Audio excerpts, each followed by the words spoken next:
Hey, if you've got this part of the video, you've got the live unedited edition. Home Gadget Geeks Thursday night. It's the 30th of October, almost Halloween 2025, 8 p.m. in the Central Time Zone, 9 Eastern. If you got this any other time than that, you've got the recorded version on the recorded page. You're fine. Don't go anywhere. Just hang out. We'll get started here in just a second. Gavin Campbell is hanging out with me tonight. Gavin, always great to have you back. Welcome back. I think I've been due. I was due. You were due. Every time I hear you alone on the show, I feel so bad. I'm like, I should be Oh, there. it's okay.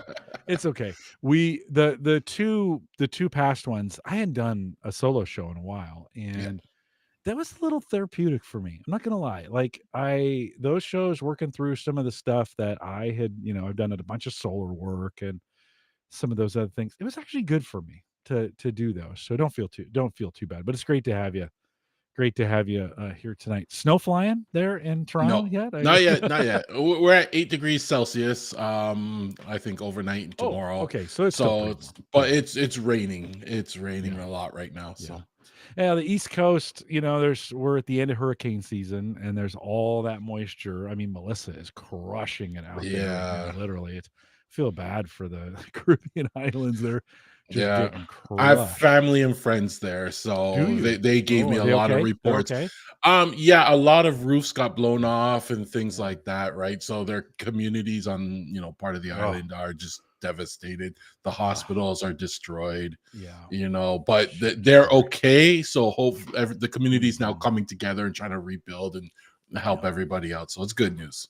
Yeah, it'll be interesting to see the track that takes up the East Coast, Yeah. and looks like it's going to be off the East Coast, but it brings you guys some of that weather from time to time. So Yeah. we're glad to hear. I think here in Nebraska we had a late summer. Like we went from a summer to winter. Literally, there was one day of fall yesterday, and then today it's super cold out there. Yeah. And you're like, well, I guess we're in winter. The leaves haven't all come down yet, so we still need to get those down. But rainy, cold this morning. I woke up super foggy, so we've it's Halloween. What's the Halloween tradition up there? Pretty strong. Kids get out. A lot of kids get out. Everybody bundles up. I'm sure they have their costumes on the outside of their jackets, right? That kind of thing. Yeah, it's usually it's like that in a lot of the neighborhoods. Unfortunately, I've been here for 11 years, and honestly, not many kids come down our street. Our streets are a little bit older. All the kids have grown up and moved out and stuff like that. So we don't get many kids. We may get like 20 kids sometimes. So Yeah, it's nice when you yeah, see the kids come around, but yeah. the rain's gonna hurt it tomorrow.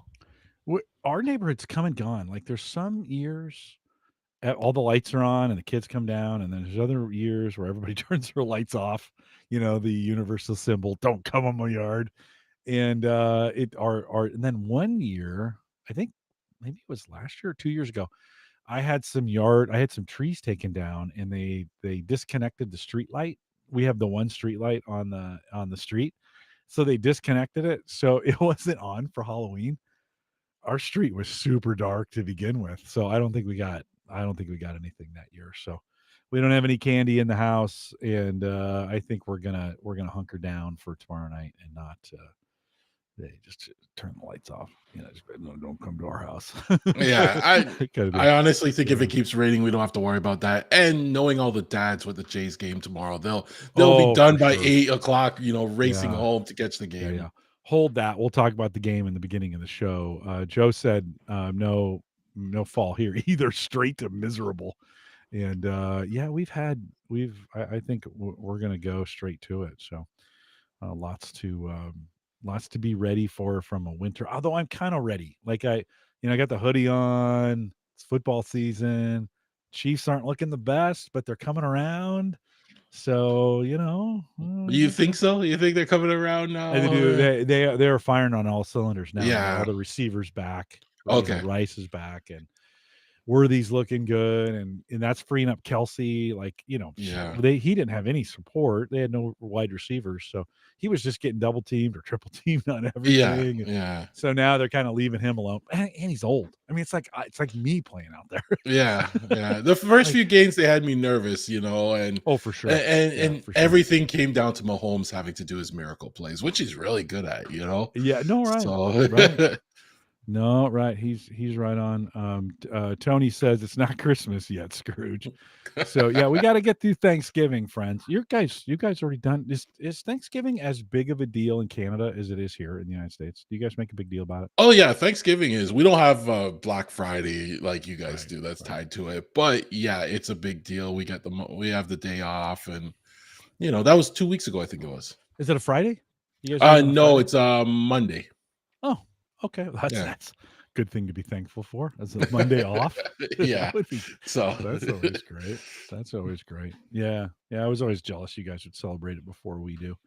Coming up here, well, we still have 4 weeks. I mean, yeah, it's I and know. November's a super long month. Just seems like it takes forever to get through November. Christmas is on the way. So, okay, let me kick this thing off, and we'll talk a little baseball, and then jump into some tech. So here we go. This is the Average Guy Network, and you have found Home Gadget Geek show number 661 with guest Gavin Campbell, recorded on October 30th, 2025. Here on Home Gadget Geeks, we cover all the favorite tech gadgets that find their way into your home, news, reviews, product updates, and conversation, all for the average tech guy. I'm your host, Jim Collison, broadcasting live from the AverageGuy.tv studios here in a getting chilly. We had massive fog this morning and cold weather here in Bellevue, Nebraska. Of course, we'll post the show with some world-class show notes out here at the AverageGuy.tv. Big thanks to our Patreon subscribers. If you're on that team, you can check that out, theaverageguy.tv/Patreon. And also for those of you using the affiliate link over there at theaverageguy.tv, you can just click through on that. If you want to do that, that's fine as well. Gavin Campbell is hanging out with me tonight. Gavin, I haven't seen you in a little bit of time. It's somewhere in there. The Blue Jays went to the World Series. What the heck? What's going on? Are you guys on fire there in Toronto? What's happening? This is awesome. Yeah, you know what? We've been the Jays have been hot since I think it was about April when they started to pick it up. At the beginning of the year, nobody really thought they would be here, right? And then April they started to pick it up, and we're like, okay, they have a little streak going. And then by like September, you're like, I can't Yeah. believe what we've done. It's like Yeah. we may Yeah. go all the way. It's like Mhm. you're hoping, but there's the doubt in you. And now they're in the World Series in the I lead. know. I'm surprised we're not making, with all the trade talks between Canada and the United States. I'm surprised there isn't a little World Series. Listen, I'm a Giants fan. I'm all for you guys whooping on the Dodgers. So get it done. you get out there, get it done, crush them as miserably as possible. I'm okay with that. And I grew up in the Bay Area, so I'm a Giants fan. I think you got a good chance. Good news is they're not playing tonight, right? Next No. game is, and they're at home. You guys are at home tomorrow? Yeah, they're in Is that next two? Toronto Next two, Friday and right? Saturday. Yep. Right. Next two, and this will decide it one way or another, right? This Yep. weekend. And well, good luck. We're pulling for the Jays, and we have the Blue Jays here in Nebraska as well, right? Creighton Blue Jays here in town. So we'll just say they belong to Omaha as well. How are you, man? How are things? Everything's good. It's now we already talked about going from summer into fall into winter. Yeah. So everything's winding down. You're bringing everything from the yards. You're getting ready for the cold and to hibernate soon. Yeah, not in the notes, but you got a new mower, right? You did a robot lawnmower. It was the Segway. Yeah, Yeah, this is my right. first year with the Segway What do you think? Navimow. You're at I the end. love it. I Yeah, love it. The grass has never looked better. I just did my backyard for this year as a test, and it's been looking great. Just the fact that it goes out and just trims a little bit every time it goes out, and then it goes back, and it hasn't failed me once. not gotten stuck. Not Nope. My weather's well, fine. my backyard area is actually pretty flat. Not much for it to get stuck on, and it handled it like a champ. I replaced the wheels actually. In my front yard, I had some obstacles Wait, that wait, wait. First year you replaced the wheels? oh yeah, like I wanted to pimp this. I wanted to put googly eyes on it and Oh, stuff like that. But I no, I put like heavier duty wheels on it, okay. right? Okay. Didn't have to. You Didn't didn't have have to. to, but I Okay. wanted to try them out on the incline in my front yard to see how it would handle it. And while the wheels do help it navigate a lot more, it still struggles on the incline a bit, mainly because that incline, a lot of the grass died off while we're doing construction. So when the grass grows back in, I think it will be Okay. fine. But Okay. I have gotten word they will be coming out with some new ones that are going to be that people are raving about, and we will probably see them at CES. Okay. Like Segway in particular, or just The across Segways, the yes. industry? Okay. Across the Yeah. industry, I think you're gonna be seeing a lot more than the lidar models, and I think Yeah. the Segway is coming with their brand, but people are really raving about how good it looks and Yeah. like I think we're quality. still a couple years away. I mean, what I'm seeing is a shift from the Roomba style light to like blades. No more of these razor blades in the Yes, bottom. Full blade, not full, but let's just say like like half you a know blade, 8 or 10 inch blades, yeah, right, on the bottom, maybe two. A lidar, of course, is becoming real popular in there, and then tracks like heavier and able to take hills better is kind of what yeah, I'm seeing now. The price is certainly, well, I shouldn't say that. Husqvarna, when we first started talking about robot lawnmowers, they were $3,500, yes, right? The Yarbo, which is I kind of where I set all the ridiculous standards by, like Yarbo's $6,000 for their snowblower and the mower, which I don't know, maybe it's bad, maybe it's good, I don't know, but I'm seeing a tendency: bigger, stronger, bigger batteries, more expensive, right? That's yes. kind of what I'm seeing. You think it's the same?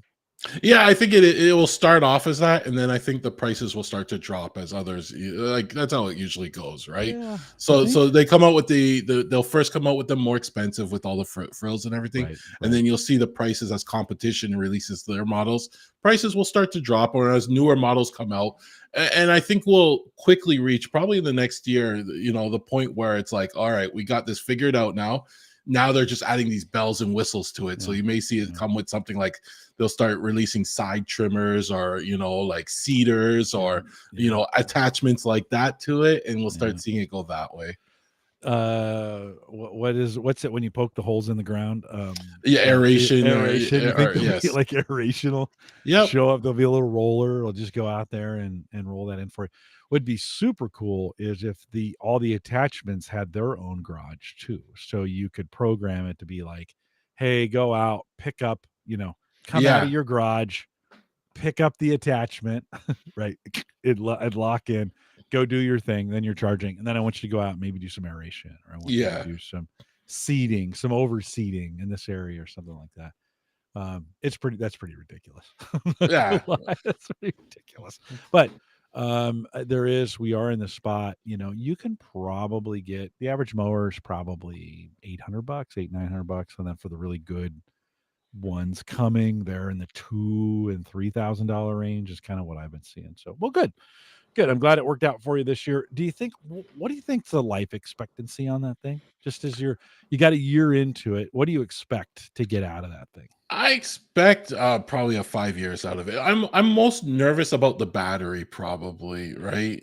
Because now that it's winter and you got to put it into like hibernation, I probably have to store it inside, or else it's going to hurt the Oh, battery. And then they for also sure. suggest every like 120 days, plug it back in and just charge it, top it off, and then take it off.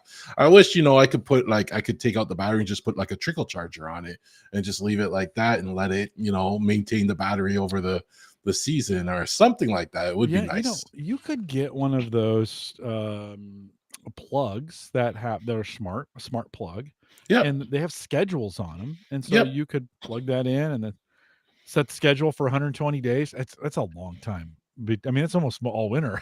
So Well, I they don't know. said every 120 days, Okay. Yeah. plug it in, let it charge up, and then let it out. Yeah. So, Yeah. yeah, Yeah. Well, that's I not a might bad idea. go I might do once that. a month or something. Yeah. Yeah. Yeah. Just set it to turn on, charge it back up for, it'll for a day, and then turn that thing off, Yeah. and it'll give you good. Yeah. There you go. So charge it over the winter. We'd have to pull them into like Nebraska's. We get colder. Whoops, there went my video for a second.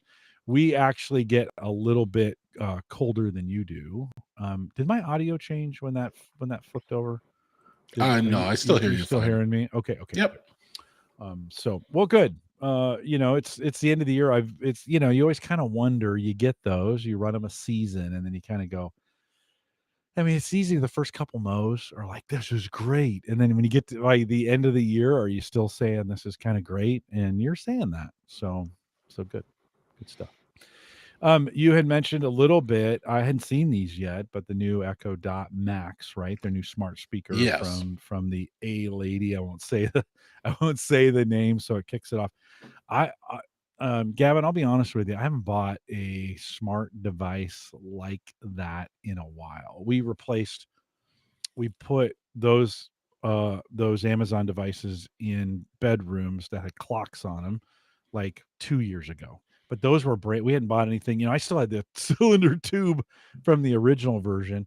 The new Echo Dot Max, about $100, right? To upgrade Yeah. to. Is it worth the upgrade, do you think? I mean, are we to a spot as that hardware is notoriously bad, right? But Yeah, it's you know what? Honestly, I like it. okay. It is a bit expensive. That's one of the cons. So Yeah, $100, right? you 100 really bucks. have to want it, and that's the cheap end of their newer devices. I think the other ones are a little more expensive, but in terms of quality, like it feels great in my hand. Like I know you don't hold these often, but you do tap the top of it. But I love the build quality, the feel. I think it's the first dot that has two speakers in it. It actually has Mm.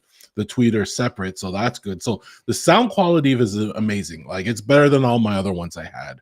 Right? I mean, I think I skipped one generation, the previous generation to this. But I do have a lot of the other ones, so I like the sound quality of it. It actually comes with sensors built in, so there's a temperature sensor Oh, built into this.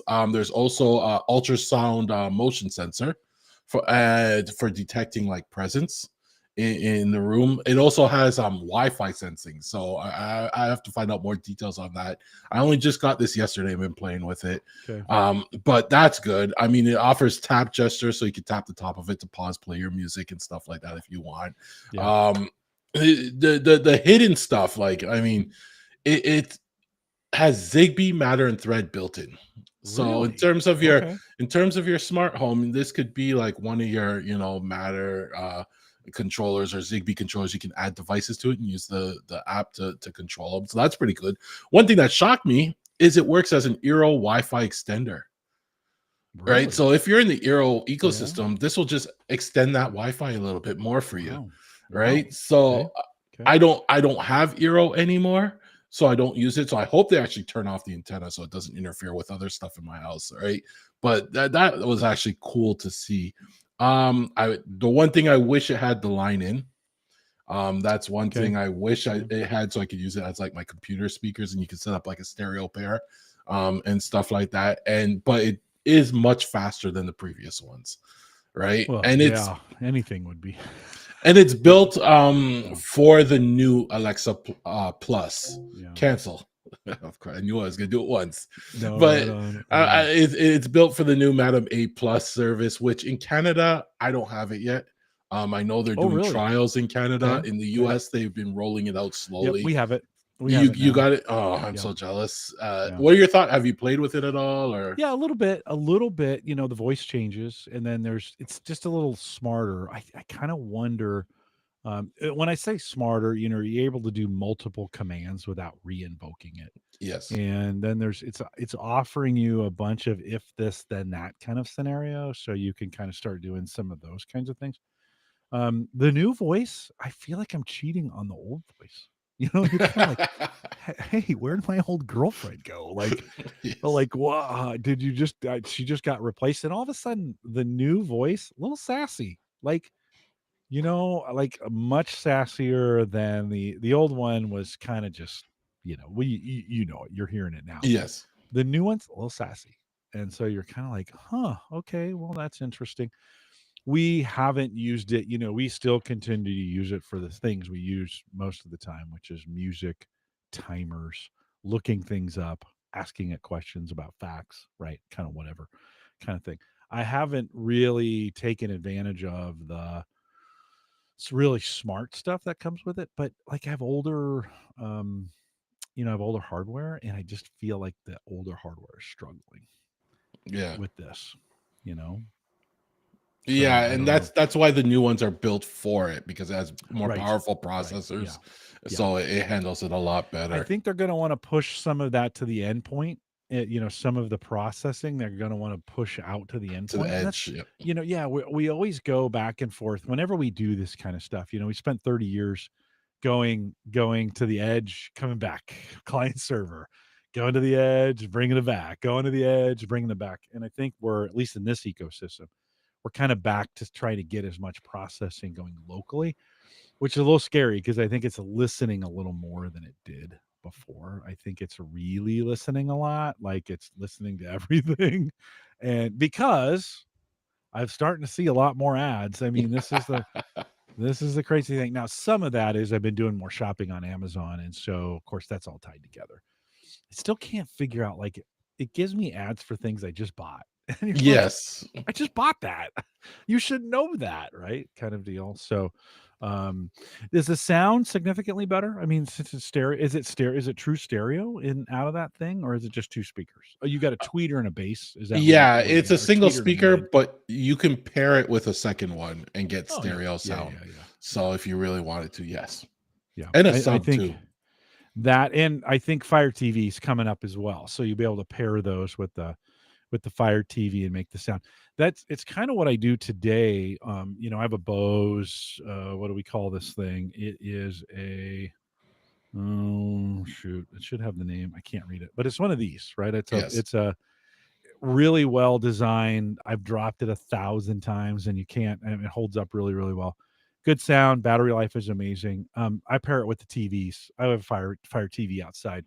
Perfect to take it out on the deck. Bring this along with it. Put it in there. Ironically, it's better. I plug it in. So for the TV, it's better if you plug it in than if you try to do Bluetooth sound on Yes, that thing. because the line in, less delay.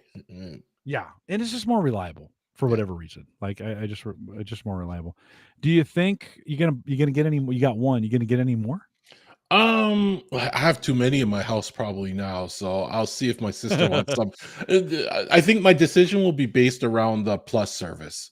Okay. So when I Okay. finally get, because it will be awkward in the house if that only works on like one speaker and the older ones are No, different. you'll get it on all the old ones. It'll Okay. work. Yeah, no, So no, as long as that you're will work fine. on all Yeah, of them, I'll be fine. Then yeah.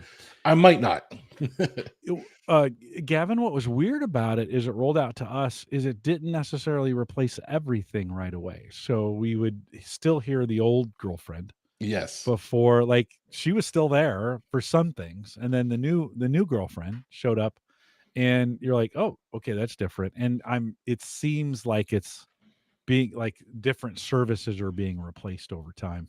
Yeah. And so Dan Lefebvre out in chat says, he says, I think I'm still running Gen 1 Google Home speaker. I think I have one or two of those too. They're turned off.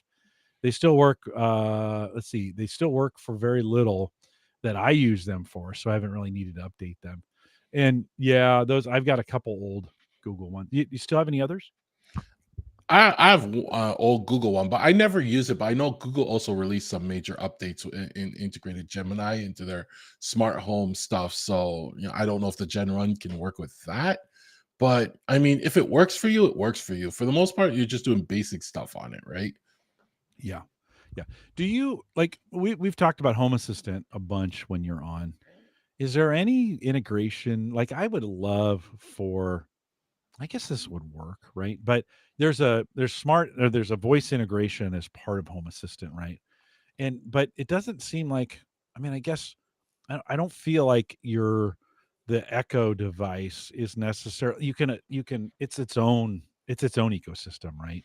But I'd kind of like it to show up in just Home Assistant and be that front end for Home Assistant as I've set it up in Home Assistant, and not have to set up all that stuff again in the Alexa app. Am I asking for too much, do you think, on that scenario? No, so you can export all the devices you want to the Amazon ecosystem, right? Yeah, And they yeah, do yeah. show up in there. But I know what you're saying is you want them to show up in their proper rooms and stuff.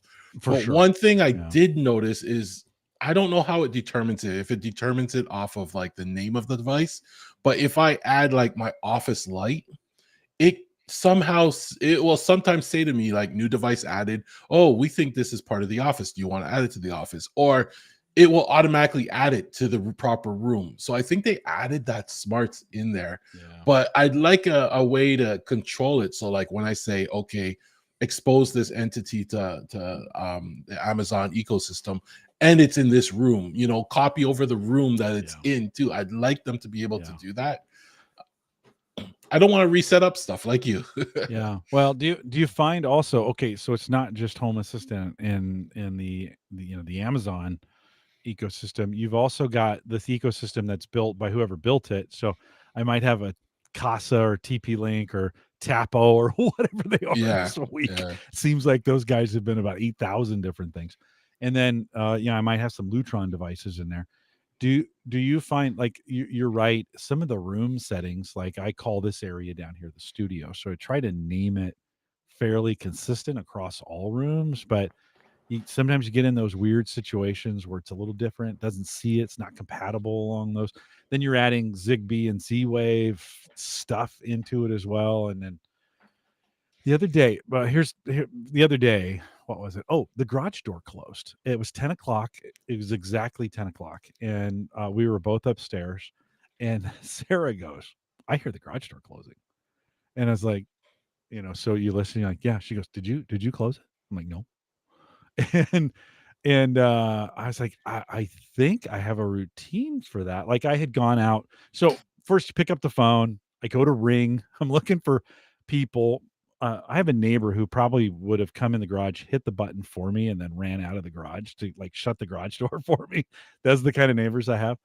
But so I started trying to find the routine for that. Like I'm like, oh well, it's exactly 10 o'clock. So maybe I have a routine somewhere that shuts the garage door if it's open, shuts it. So I check the Miros. I have a Miros for the garage. Can't find it. I go to Amazon, can't find it. Go to Home Assistant, can't find it. Like I'm trying to figure out all these things. Finally, I go back into the Miros. It is buried so the routine is buried so deep in there. I couldn't find it. There is a little bit of that. What do they call it? Routine? You know, obscurity, right? You're like, yes, where did I schedule that? My Christmas lights every year. I'm like, where are those things again? So it gets a little. We talk about this all the time, but it still is hard, right? I don't. Every year we get to this, and it's still hard, right? yeah. Yeah, And I use Home Assistant. I add all my devices go through Home Assistant, all my routines, everything. And that's my central thing. I'm just using the A Lady as the voice interface, yeah, yeah, and I do have the Home Assistant Voice Preview Edition device. Right, I did get one of those to play with, and the difference is it comes down to like the hardware in this stuff. Like it hears you better. It hears you when there's noise in the background, stuff like that. Where with the Home Assistant one, if something was playing on the TV, I can't use it at all. Right. So yeah. there's differences. You talk about noise. I bought for a couple of shows before. I've been talking about those AirPods, the AirPods Pro 3 that I bought. Yes.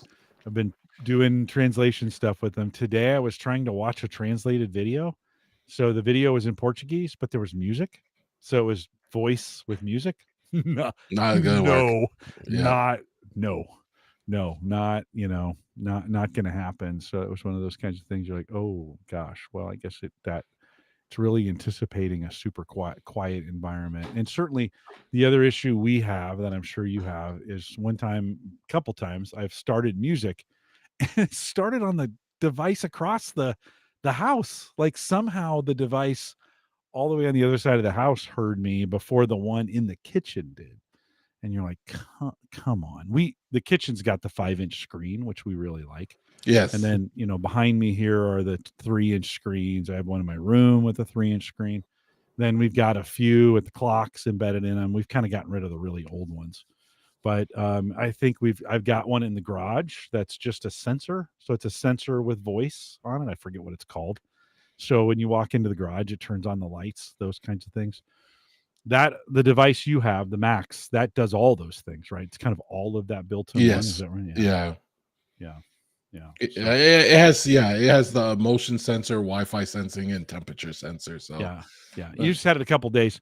Be interested to see how that motion sensor does, because you yes, don't see it, right? It's somewhere on there, but typically you got the little bubble for the motion sensor, right? Of some kind. Is there a bubble on there somewhere? Where I don't is see it, any or is it sort of buried? bubble. It's I Okay. think it's millimeter wave sensor though, so it's Okay. a little smaller. You're not gonna have that bubble. It's probably built into the pad here somewhere or something. Um. Oh, Joe said he said when he got his Tesla from the previous owner, had my Q account was still linked. I opened and closed the garage door once before it was impaired it. Hard to believe you wouldn't think that before for trading it, right? Yes, You trade that in, you got to delete that stuff.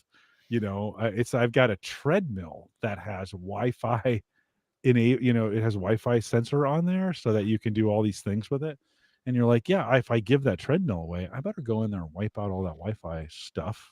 yeah. Now, is somebody going to put that in the back of a truck and drive by my house and connect to my Wi-Fi and use it? I think it's probably changed by then, but But it's like when you travel, you have a rental car, you get into the rental car and everyone's paired their phones and their address it's books are there. true. It's true. I've seen that. Or a lot of times It's you go to true. hotels or stuff and they would have like the Netflix app and people have logged into it and left their account there. So I just use Yeah. their account. So You screw up all their preferences, yeah, I right? watch some obscure stuff. I'm like, let me just play this one and mess with them. You were previously watching. I'm gonna go watch a whole bunch of anime. Yeah. Just get in there, and man, they'll never be able to not get recommended for anime But on there. always reset and always log out. Yeah, for sure. Next week, Uyghur's on. I have Aaron and Uyghur Nice. coming back. You've Unraid, as we always talk about Unraid when Uyghur's on for whatever reason. I'm on Unraid 7.1.4. Point two is out, right? 7.2 is out. Yes. Do I make the upgrade on this thing yet? I mean, I've always kind of waited till the point one release on those things, 7.2.1, but is it worth the upgrade if I'm running Unraid at this point? Yeah, it's worth the upgrade. It literally came out like yesterday. So Yeah. as Okay. soon as I woke up this Okay. morning, I just hit upgrade. The one thing you're gonna notice is accessing the interface from your mobile phone is gonna be way better now. It's a responsive interface, so like it will Hmm. resize properly for your screen and everything. Where in the past, the previous version, it was near impossible to use from your phone. Right now, it's so much better. That to me is worth the upgrade. What is the interface very similar to what you see on a big screen? Have they optimized it for? There's a lot, and that dashboard's Yes, got a ton of information on it. yeah, it shifts around for your screen. So I mean, it would move some tiles and go a little bit more vertical. But it'll resize so you can see things properly and interact with the various things properly. Okay. So it's really good interface now. And that's just a web interface, right? There's no Yeah, app for that at this point. no, There's no app. So you go in and put if I'm on the network, I'm going to do the same thing that I would do for a PC on the network yeah. to I interface with it. However, one of the other features is they have built in a new API into it. And with this API, I'm seeing apps being worked on. So you'll have an Mm. iPhone app where, wherever you are, you can connect to your server now and do whatever you need to do.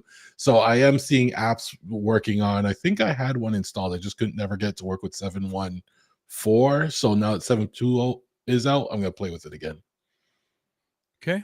All right. Well, so worth checking out anyways. for sure. So if I upgrade from 7.1 to 7.2, does the web interface, I'm assuming I'm going to get a faster web interface as well if I've got it, because I always have it up on a monitor and a PC. Yeah. Is that changing much for me? Am I going to expect to see something different? The interface is gonna look all the same. Like it all Okay. pretty much looks Okay. the same. But what I did notice is that the resources on the CPU dropped on my server. Really? Okay. Yeah, and I've seen other people report this saying it runs a little more efficiently. So that could be an updates or it could be something that got updated underneath it all that helped with that. So Okay. it's more efficient, it seems.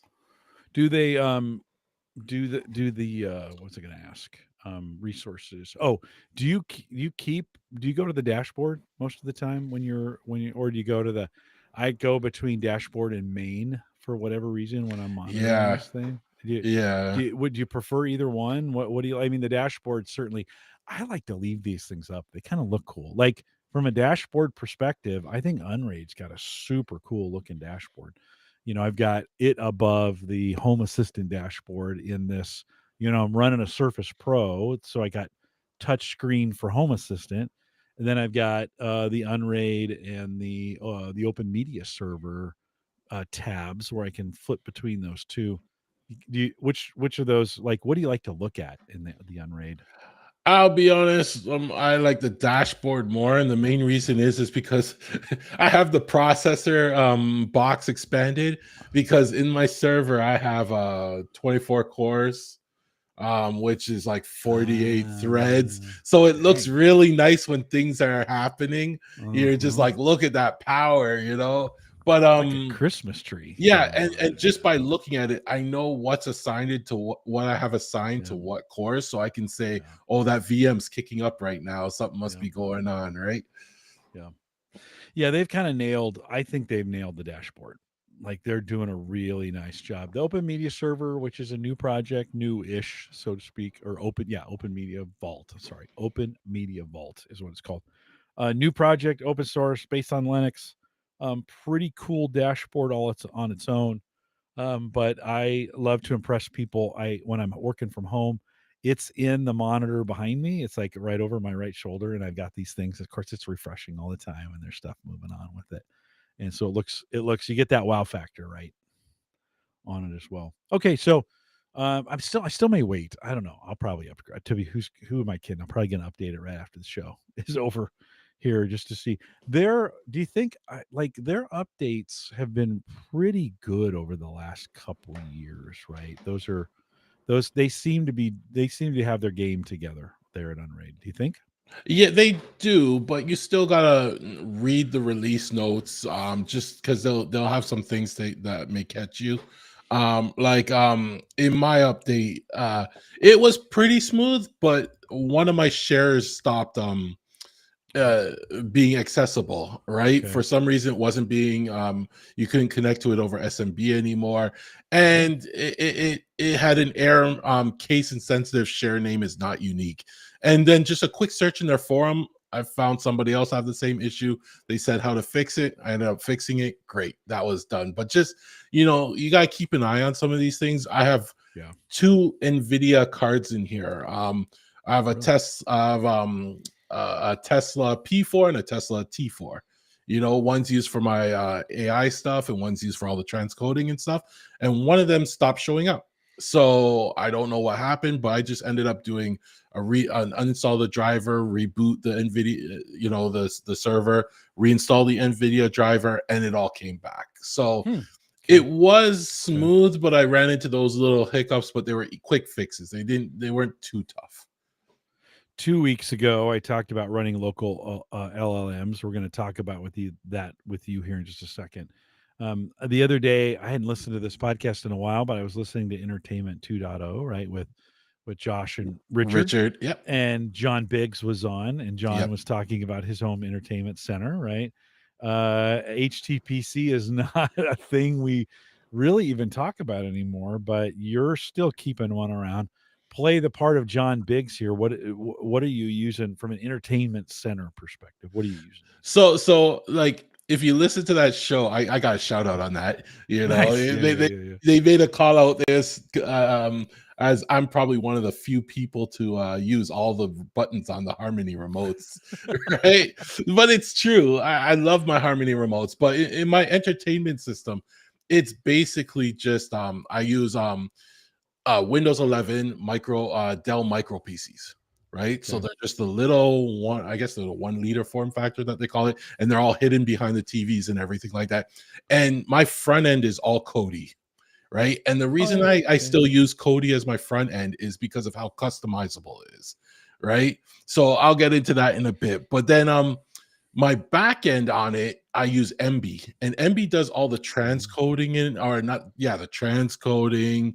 It does all the indexing, etc. of the media, right? So there's a plugin for Kodi that then lets it sync with the MB as the back end, and I have this across 4 TVs, 5 TVs in my house, right? So my main goal when setting this all up is I wanted the same experience across all the TVs, so that you can go to any TV and be able to use it easily. I didn't want to make it hard, want to make it easy. It had to be integrated into my home assistant, etc., right? So I just recently went and upgraded all my HTPCs because I needed the newer Dell one so I could put Windows 11 on it. They were all Windows 10, but with that Yeah, upgrade, yeah. I also got H.265 decoding and stuff like that, so I can now, re-encode my videos, save space, etc. My main TV, I had to upgrade the port on it so I can get UHD and Dolby Vision. So all that works. That's the only TV in my house that handles that stuff. But now it handles all it nicely and stuff. So the Harmony remotes, they're not all the same remotes, but they're all work the same way. So I've programmed all the buttons so they're very similar, right? And the wife goes to them and she can use it. It works the same way on every TV, and she loves it. She uses it all the time. I mean, she turns on the TV, you see your profiles, you click on your profile, your media's there. So we don't have to worry, oh, that's her show or I don't see her shows. We have shows we share, but sometimes we watch them off, so she'll be ahead of my Mhm, watch status stays, so I know where I am. mhm. I've integrated things like YouTube.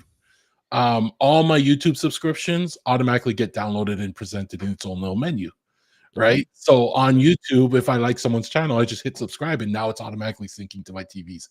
And I watch them when I'm in front of one of my TVs, right? So there's a lot of cool features with my setup, but it's not easy. Well, I mean, it's easy. You find, you got some wife acceptance factor that Oh, she can use yes. those what are you gonna do when those remotes die? I'm constantly keeping my eye on the remotes, and I know Sofa Baton. I know they just announced, is it their X3, their brand new remote, which is honestly is closer to being a Harmony replacement. It has a lot of the stuff that you are looking for in that. Their previous remotes were letdowns. I'll be honest, they were letdowns.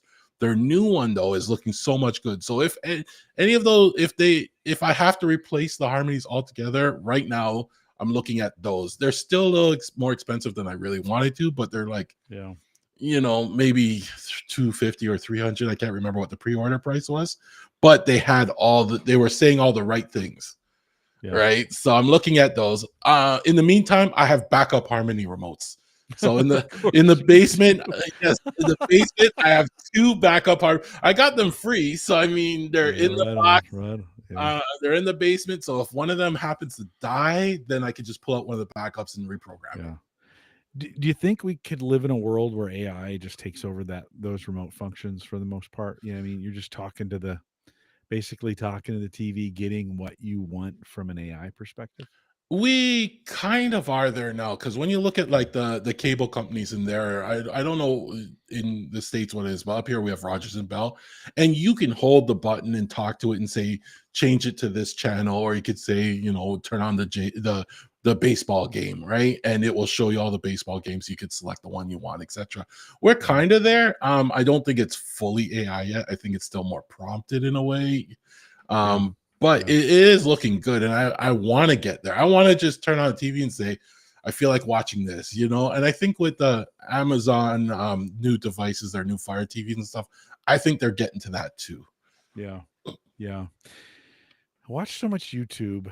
I mean, I think 99% of my viewing right now is YouTube. It's a keyboard and mouse experience. I guess I could do it that way. I'm locked into subscriptions in the YouTube platform. I use it like a DVR. And from that standpoint, right, I stream everything. I don't keep anything local for the most part anymore. So it is kind of interesting, to think through. Like, my use case isn't necessarily strong for AI. It wouldn't even be strong for a remote because, I'm sitting down here at my desk. I have a Windows PC that I use for YouTube. I'm using a Brave browser, so I have no commercials to deal with for the most part, right? They Yes. they block all those, and it's a pretty great experience. I mean, I've taken Fire remote and fired up the voice assistant and done some things that way. But I'm just kind of wondering, AI is getting smarter. If that may be something, your remote situations, you're asking it to do some fairly complex things, right? Yeah. And maybe the AI takes some of that stuff over for you. Yeah. So there's So Dockers you can run on Unraid that will automatically download your sync content, your subscribed yeah, content, and format it yeah, in a way that it can be picked up by Plex as in its own yeah, library, yeah. or MB in my case in its own library, and that's how I do it. Yeah. Well, and I'm a channels guy. So I could Which do looks there's good too. I mean Their new that update. uh-huh. I mean there's some good it just works, right? It Yeah. just works. Scarrit, I think is maybe how we pronounce it. He says, let me read it from here. Any chance that Ubiquity will wake up to the fact that they hinder their NAS sales by not providing processing for Dockers and other services? You just mentioned Dockers. Get Gavin, any thoughts on that? I haven't worked on those platforms at all. Do you have any thoughts on that? I think they will get there. They have a lot. They have a lot of things going on at once, and it's step by step. So they just released some new BSs. I think they just released some new NASs. And they're inviting to everybody from the enterprise down to the home user, right? Because some of them could just sit on your desk and they're not necessarily rack mounted. I was thinking the same thing. Is like the only reason I wouldn't run one of these is because they can't run Dockers or they can't run VMs. But this is like where Unraid, the power of Unraid comes into, because I think if anything came from Ubiquity in terms of running Dockers, you'd probably be locked into that hardware in terms of you won't be Mm, able to upgrade the CPU on it. Probably you'd have to buy a more powerful one. You may be able to do memory. You might not be able to add video cards that you can work with yeah, your Docker, yeah, stuff like that. And that's why I have like a Dell server that I can bump up the specs as needed. Right. yeah, yeah, yeah. No, unless you bought the minis, and then you're kind of Yeah. locked in, right, on some of Yeah. those kind of things. Kind of, not always. Oftentimes, even in those spaces, there's extra ports if you want to put more memory. I'll be honest. The best thing I ever did was when I built this PC. I just maxed out the RAM to 128 gig. I put a 3060 in it. That was a couple years ago, so it's aging now, but it's still fine for some of the stuff that I'm doing. But if I wanted to go to a 50 series or if I wanted to upgrade to a 40 series, I could do that fairly easily. I'm not going to get any more RAM in there, right? At this point. The other day, Gavin, my work computer, it was like, man, this thing's running kind of slow. And I pulled up the resource monitor, which I haven't done on a work computer in 1,000 years, right? And I have 16 gig of RAM, which, just a couple years ago was okay. It was maxed out. I mean, I was pegging I was using all the RAM at this point. I'm like, oh boy. The Like problem with, you yeah, there's a big problem in the work environment right now, I find, because I work in this side of things, right? I'm in the IT in a corporate environment, and um, you're getting client overload on your PCs.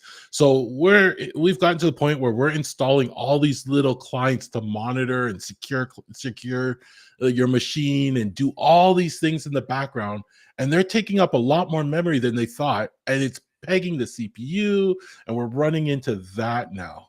yeah. Well, and I wonder, I mean, we're using a ton of AI at Gallup. Like they encourage it. We're one of those organizations where they're like, yeah, you like if you need it, you don't have Yeah. to justify it, just ask. I mean, and they're monitoring it. I imagine at some point, this AI bubble's not going to last forever. And eventually we're going to have to start paying the price for AI, right? Today it's free or nearly free for most people. I am kind of finding, and I am kind of wondering if those AI, ChatGPT, Copilot, if they're not pushing some of that to the edge, like we're talking a little bit earlier, and consuming large amounts. These browsers, there's a browser war going on right now with agentic browsers, right? Getting more and more agents inside our browsers to make it convenient, right, for us to kind of do some things. That's got to be driving some of that memory use, right? That some of that stuff's got to be getting pushed. Because I don't know about you, I'm not running anything but browsers at this point.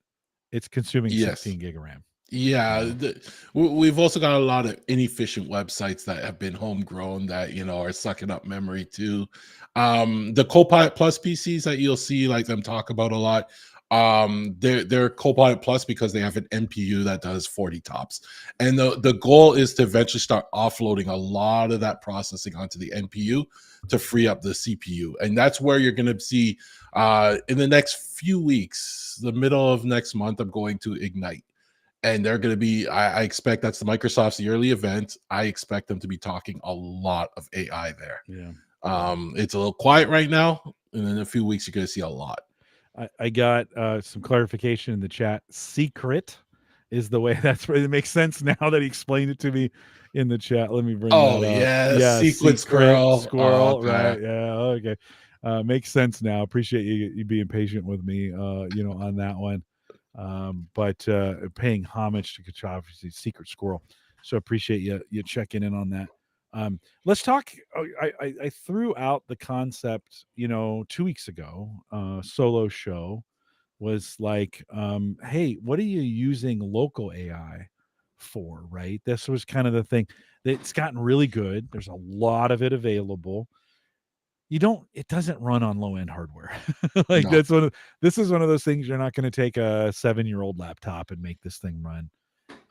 Your thoughts? I mean, you've been doing this. Are you running it local? Yeah. Are you find any use for that? Talk a little bit about that. So I do run local LLMs. I run Olama locally on my server. Mhm, mhm. But I do also use the open AI stuff, right? And I have a subscription to that. Sometimes it's better. They come out with newer features. It does a lot still that the local stuff can't do. And what I was mainly at first, I did buy some hardware for it. So I bought a dedicated video card for just the AI stuff. And I have that in my server. Again, I mentioned it earlier. It's the NVIDIA Tesla T4. So it's got 16 gigs of memory in it. It's not like your traditional where you plug it in. It's just dedicated for this type of thing. So I use it like that a lot. Now, when I first was playing with it, I integrated it into Home Assistant. And mainly it was for my notifications on my cameras, right? So when my camera was triggered, it would take a picture, send it off to the Olama and ask it to describe what's in the picture. And then, I'd get a push notification. I modified it so that at first it'll send an instant push notification. Hey, someone's at your front door, for example, right? Then it would do all the AI stuff and then come back and then it would send another push. But the push isn't a second notification. It would update the original notification, Oh, right? Because you can do that in Home Assistant on iOS. So it would send a second push and it would change from, hey, somebody is at your front door to, hey, there's a guy in a hoodie, grabbing your front door handle. It might be important. Yeah, exactly. Right. So that just made it so I got the notification faster, but then I got an updated notification afterwards with more descriptive description in it. So that's what I first used it for. what? Well, certainly. I mean, okay, it's a really good coding device, right? I mean, are Yeah. you getting? You do a lot of coding with Home Assistant. Are you finding local better than in the cloud, or is vibe coding in the cloud better than locally? Or, I mean, local gives you the ability for some local security, right? Yeah. Everything's not. I know. So, talk. How do you feel about that? How do you separate those two? It's very hard. The thing with Olama, you get to choose from a lot of models. So they have models dedicated, and It's almost overload, right? Sometimes you're like, yes, which do I choose from? Then you got to read up on all of them. It's a lot. yeah. So that's the nice part. But sometimes I feel like, so I'm not really a coder. I'm more of a scripter, right? Seth Mm. from Home Tech, he's a coder, and what he's been showing me has been insane. And we can go into that after because it's just crazy. But I use VS Code for my coding, and recently they released an update. Like they had GitHub Copilot built in, but the free version you are limited and stuff. They just released an update where you can use your own models and everything. So then I tied it into Olama. So now I kind of like vibe code sometimes. So I get it started, and then you know interactively I can ask it, create a method to do this or update this method so that it does this instead of that, and it gives me all the code and stuff like that, right? It saves me a lot of time because I mess around in a bunch of different languages, Mm. right? So sometimes I get them mixed up, or I can't remember the syntax, or it shows me how to do something more efficiently because I'll even ask it, let's do a code review. And it will step through my Right. code and it will say, hey, there's, could possibly be an issue here. You might want to do this. And we do that type of stuff. So it's come a long way, and it's really cool to be coding like this. Yeah. One of the things, so I've been, if you've been listening to the shows, I've been doing a solar setup here, right? And the other day I got a couple more panels, and then I started saying, "Hey, okay, here's an update. I got 6 more panels, and I'm thinking about doing this on this device with these things. What do you think?" You know, just kind of like, "What do you think?" And generally this was ChatGPT that was doing this, and so generally they're super nice to you, right? And I've always been super suspicious, like, is it really gonna and is it gonna really tell me the truth? And it was like, "Oh," I kinda gave it, these specs. Then it was like, "Oh, you shouldn't do that." Like, and here's why, right? And it was like it laid out like, "Hey, your open voltage is too much. It could damage the battery if it gets too cold. You're fine now, but once it starts getting cold, you could run into this problem with it." It's like, here's a couple options to try on doing this. And it was super helpful. Like, I immediately went out and disconnected stuff. I wasn't worried about harming it right then, but I did find it for setups like that. And I would imagine, thinking about hardware and like, hey, I want to run an Unraid server, and I'm going to run these things on it, and I want it to do these kinds of things. Give me 3 configurations that you think are that would be the smartest or most efficient. Or you could even go like, I care about power or I don't care about power. Some of those kinds of things. Have you been using it at all for that kind of configuration? I mean, it works great on the code side for sure, but have you thought about configuration setup or any of those kinds of things? I use it a lot. Like, this thing, it's scary what it probably knows about me, and it always surprises me when it references something. Like, it says, "Well, I know you run Unraid, so I recommend this, this, and this." And I'm like, "Oh, Yeah. that's awesome, right?" Yeah. But you have to learn how to interact with these things. I find, don't take their answers, right off the bat as this is truth.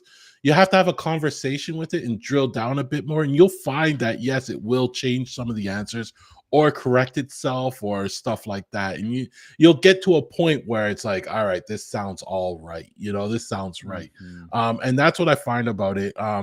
It's also sometimes not the most up to date information too, right? So sometimes I'm using it to help me troubleshoot stuff, but it's referencing old versions of the program I'm in, right? So I got to now figure out Mm. where that has moved to or what Yeah. file I got to edit and stuff like that. Yeah. So Yeah.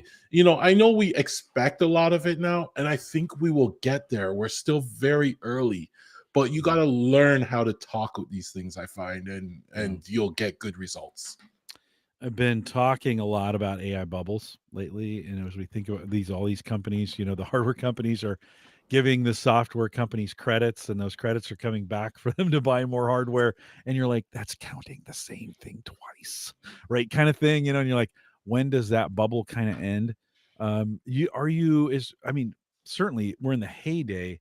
This is a little bit like AOL discs being free, right? Back when the internet got started. Are you worried at all about like what's the when this bubble does burst, and it's going to burst, it won't go completely away, right? All the level 3 communications cable that we laid in 2000, we're using it now.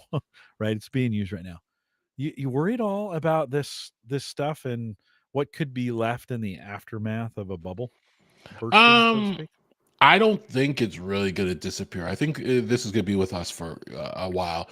And I Mm. think I was just talking to somebody about this today. When it comes down to, I think, quantum computing, if Yeah. they ever figure that out, and they can reduce the power usage and increase the speed, et cetera, like, AI will just get better and better. I did read an article recently, I had some thoughts about it, but one thing it said is like, the AI is trained off of the internet, right? And now we're at the point where like 30 to 40% of the internet is written by AI. True, So true. We talked about that. Yeah, yeah, yeah, so now you're gonna get yeah. in that cycle of what's it training on and is it the valid data and stuff. So I don't think I think it's gonna be with us for a while because I see a lot of the background stuff in the enterprise that it's being used for. And there's some valuable stuff there that it can do so much faster than a person could. You know, unfortunately, there's gonna be probably job losses and stuff. We're gonna see some of that, but you know, it's not going to go away. It's the guys at the top making the Yeah. decisions. No, no, no, for sure. And I think as I've talked about the bubble bursting, the stuff never completely goes away, Yeah, right? There's always remnants of some of it left. I kind of wonder, I was listening to somebody just the other day, what will happen to GPU prices when the demand just goes out? Because, eventually everybody will pull in and the free money that's out there right now. The companies, the Microsofts, the Oracles, the Googles, the Amazons, the Facebook, right? The big five from that standpoint. They're the richest companies on the planet right now. So of course they can throw money at that, right? I mean, Microsoft could spend for the next 3 years what it's spending every quarter and still have money left over. But eventually, stockholders, I mean, there's just not enough people on the planet to pay for these services at this point, right? And so eventually it's going to retract. And so I'm just kind of interested in, I'm always just kind of interested in what that retraction, because that's really when the bubble bursts, it will retract, not go away. yeah, It'll retract, right? And what that retraction looks like. Do things get more expensive? Do our subscriptions go from $20 to $50? Do we start seeing mergers, right? Do we start seeing them start to come together so that there's, because we know this for sure. Well, not for sure. There's still but they'll consolidate to two and a third that's struggling, right? That's yeah, right. That yeah, seems to be the model. That was kind of the OS model. That's kind of that was the PC model. PCs kind of got down to two companies that were leading and a third that was struggling. yeah.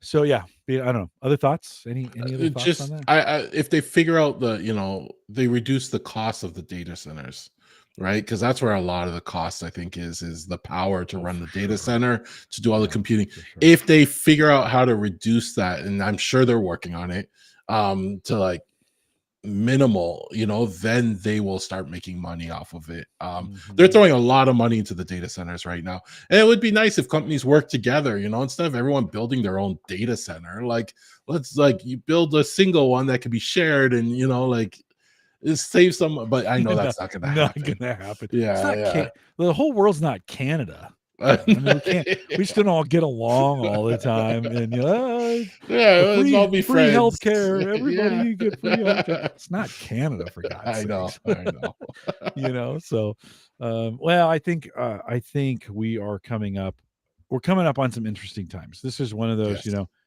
for me, I lived through the original dot-com bubble, and I lived through the financial crisis of 2008. And I think we're in another one of those. I mean, the conditions are just perfect for this. And AI is coming along. And at some point, someone's going to blink. Larry Ellison, although he's not really running Oracle anymore, but Satya Nadella or whatever is going to blink and go, yeah, we're not doing this anymore. And there'll be a panic, a run on those things, and the money will constrict. It won't go away. It'll just constrict some. And listen, eventually the math doesn't work the way it's working right now. You're kind of like, oh, carry the 2, 3, add the, oh, wait a minute. This Yeah. math doesn't work out. So be interesting to see, where it goes and how we do and some of those kinds of things. Do you find AI is helping you write what you're doing? I mean, it's making you more efficient in writing stuff for Home Assistant and some of those kinds of things. Is it helpful in that? It's really really helpful in that space. To Yeah, it is really helpful. And yeah what Seth showed me, because he was actually developer, but like they have agents, and I'm probably gonna butcher this yeah because I'm looking yeah at what yeah he was doing, and I was just blown away while at the same time confused. but it was like they have agents that are specialized in one little thing. So you have a junior software developer agent and a project manager agent and stuff.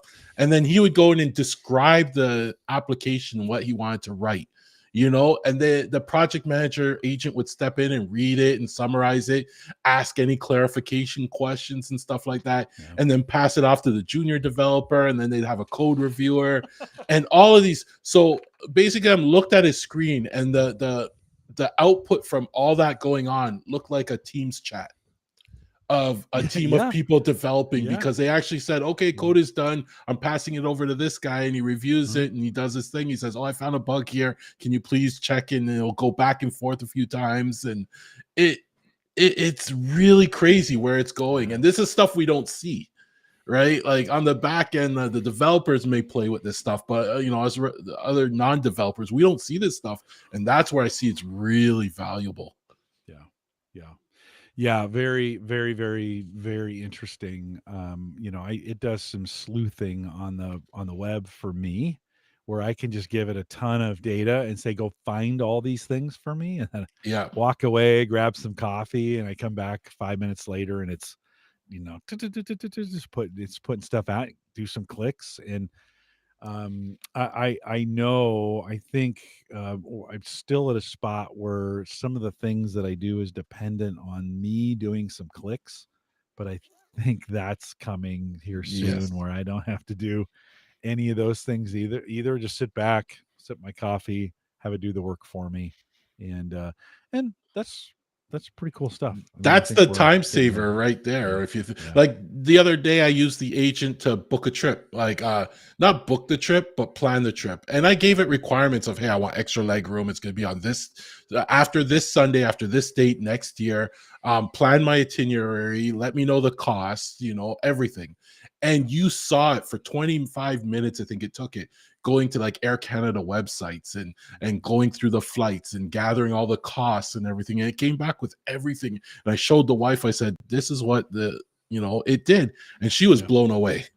yeah, It yeah. did our whole trip for us. Yeah, it's pretty interesting. I think it's interesting times on some of those things, and I think it's scary and interesting all at the same Yeah. time. Gavin, anything else? Anything else new in your space, or anything I missed on the notes that you still want to cover along that topic? No, that's pretty much it. I I think think we got I through a think we lot of made it it. through it. Yeah, Yeah. we did. Yeah. Amazing, right? Amazing. Awesome. Secret Squirrel said, let's see. We're going back. I did want to highlight this. He says, your daughter, did your daughter follow through on getting a journalism degree? We have Sammy on the program the Friday after Thanksgiving here in the United States. So that's coming up here at the end of November, which she was interested a few years ago. If so, does she cover technology? If so, any content links for her work? And then, so Sammy will be back on. She didn't actually. She has a new career, and she's working in library science. She's back at school. Started school back again here at the beginning of this year, and she'll be coming on that Friday. Will actually be early, so I'm going early because she has a D&D game that night. She's playing with her friends, and she hates to miss that. So we may be like 6 p.m. Central on that Friday after Thanksgiving. I think that's let's see what date that is. I don't know what. Get to the end of November here, and I don't know what that is. And of course, the calendar. Where's the calendar in? Oh, where'd the calendar go? So that will be the 28th, Friday, November 28th. Sammy will be on. We'll catch up with her. See, she has a lot of updates going on. Start a new job, working back towards school, getting that. But in the new library science degree stuff, she is doing quite a bit of journalism. I mean, she's writing and doing some stuff with it. So it's working pretty well. Gavin, anything, what's going on? Hometech.fm. I did failed to mention that in the very beginning. What's going on over there at hometech.fm? Yeah, on the podcast, every week we have stuff. We talk about our projects and stuff, but we're most excited right now. The three of us are all going to, well, me and TJ. Seth's playing hard to get. I think he'll be there though. What's But new? What's new? yeah, Seth, come on. Seth, I know. Jeez. But we'll be at CES in January. So Oh, nice. we got a Nice. B&B that we'll be staying at. We booked our flights, and we'll be meeting up with a whole bunch of content creators. Will be there.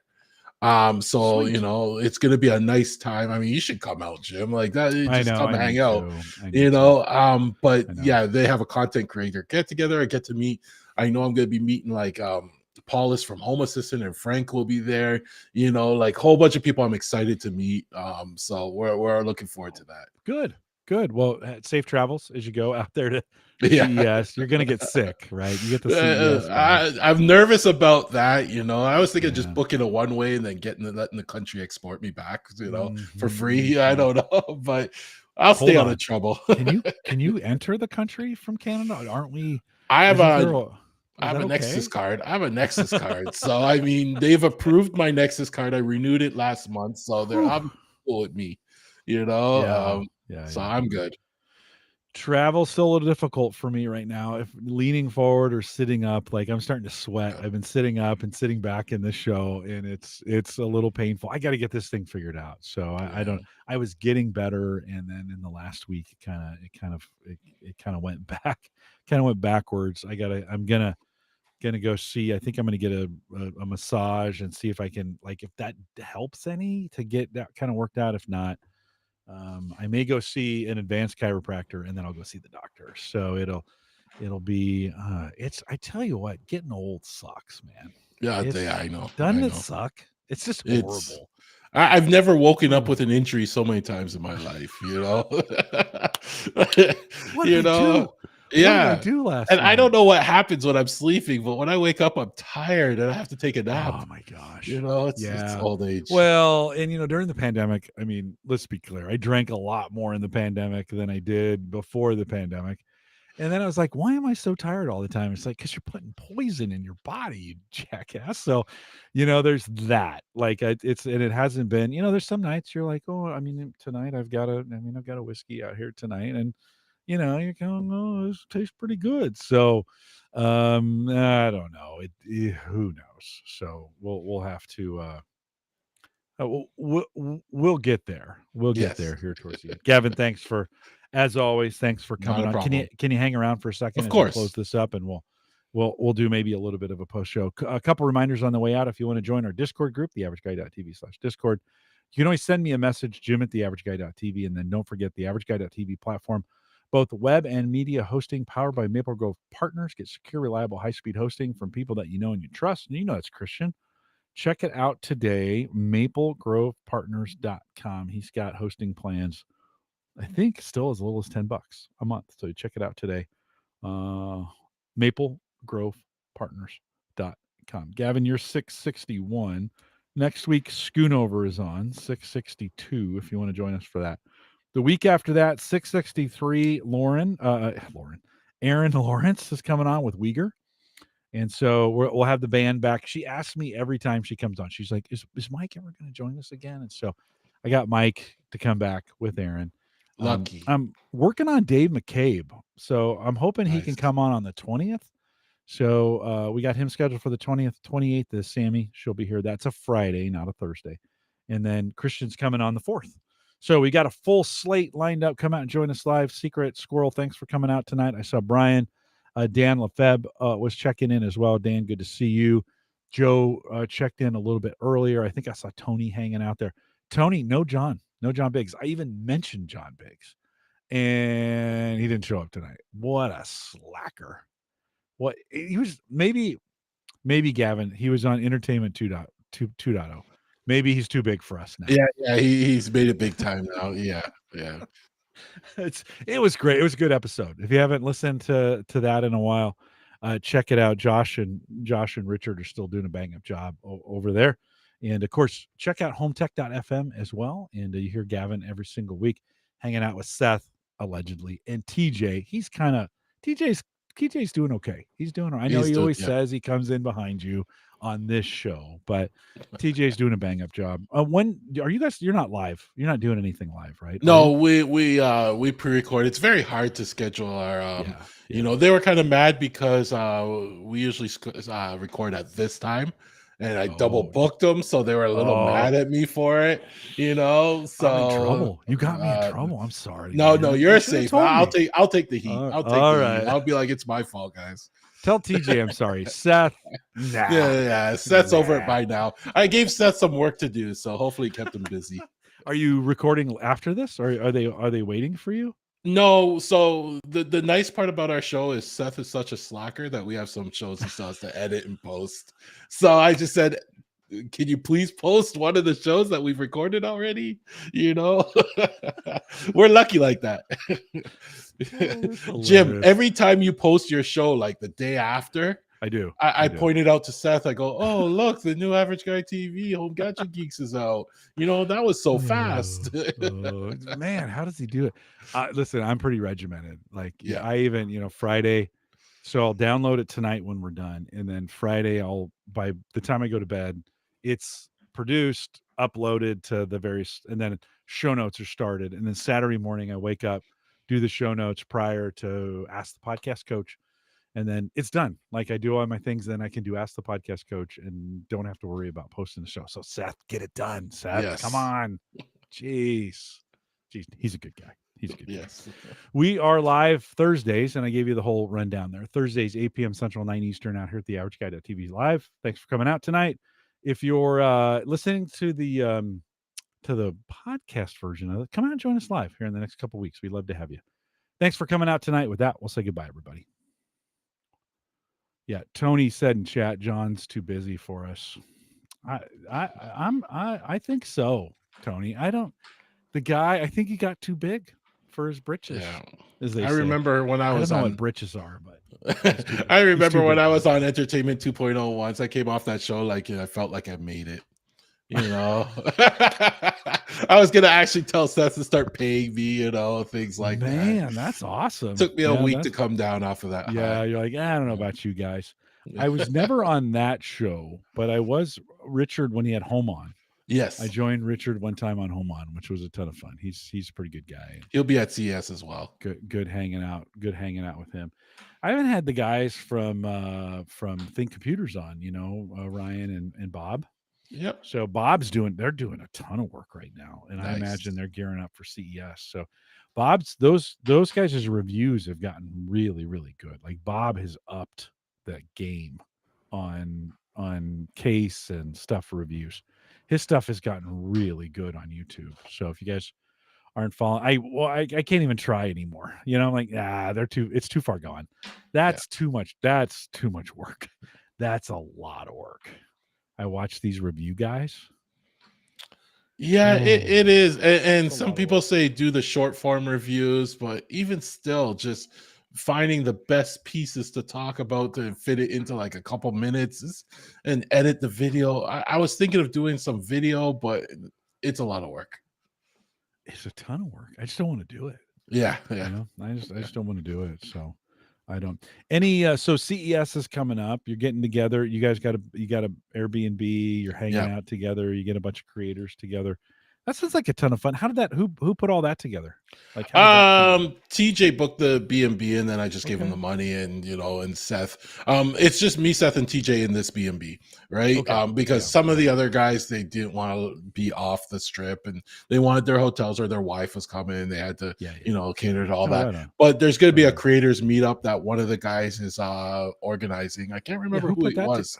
Yeah. I was gonna say, who put that together? That's a I lot think of it work. was Brandon. Yeah, he organized it and they Yeah. reached out and they're creators. They have all the contacts, so they got some sponsors Yeah. to sponsor Yeah. food and alcohol. So that's all covered. Yeah. That's nice. And it's That's nice. nice. And then we'll be taking pictures and meeting. Like I've talked to a lot of these guys, but I've never met them in person.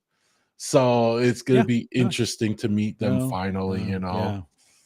Yeah. Yeah. My number 4 son is kind of a DJ virtual, like he's in the virtual space. Yeah. So headset, like, and he's got some super virtual gear, like stuff we're not talking about. I mean, he has some stuff that's pretty amazing. And they get together in San Diego once a year with a group of creators, right? These folks that are doing DJ stuff. And he's like, it's like we're so used to being virtually together. He's like, Yeah. it's a little weird at first when we get together, it's just like, oh, that's right, you're that person kind of Yes. thing, Yeah. right? You kind of meet people for the first time. And You this group's been doing it a while, but and you recognize them by their voice sometimes, like I'm excited to meet, like there's people I'm just like I know I'm a fan of, like Jennifer Pasantui. She's one of the tech yeah, writers out, yeah, and I'm a yeah, big fan of her work. So I know I'll get tongue tied when I meet her. I'll be like, I always read yeah, all your stuff. yeah, yeah. It's No, it's kind uh, of fun. I remember meeting Callie Lewis yes. and then I met her in CES, and then she came to Omaha, and we got to spend a bunch of time with her. And Nice. she was super nice to my family. My wife and daughter were out there, and she was super kind. She's just the Awesome. nicest person. Yeah. They're just regular people too. Oh, It's, yeah, no, for yeah. sure. Yeah, Yeah. yeah, for sure. Well, that sounds fun. Well, hey, if you're listening live, thanks for coming out tonight. Appreciate you guys. And Tony said, yeah, John's too busy for us. I think he's teaching. He's probably teaching some kind of Tesla thing, whatever. Whatever. And then Tony says to listen to a podcast or listening to another podcast where the host sounds a lot like Seth. And they need to figure out which one it is. So, It might be he's on another podcast every now and then too, because I get mad every time he jumps on that one, and I realize that's why he hasn't edited our show. So I think Seth, one yes. job. You got one Yeah. job to do. Yeah. Like, well, maybe two or three. He has a bunch of jobs. He's a busy guy. Yes. Yeah. All right, friends. We'll catch you next week. Schoonover's joining us.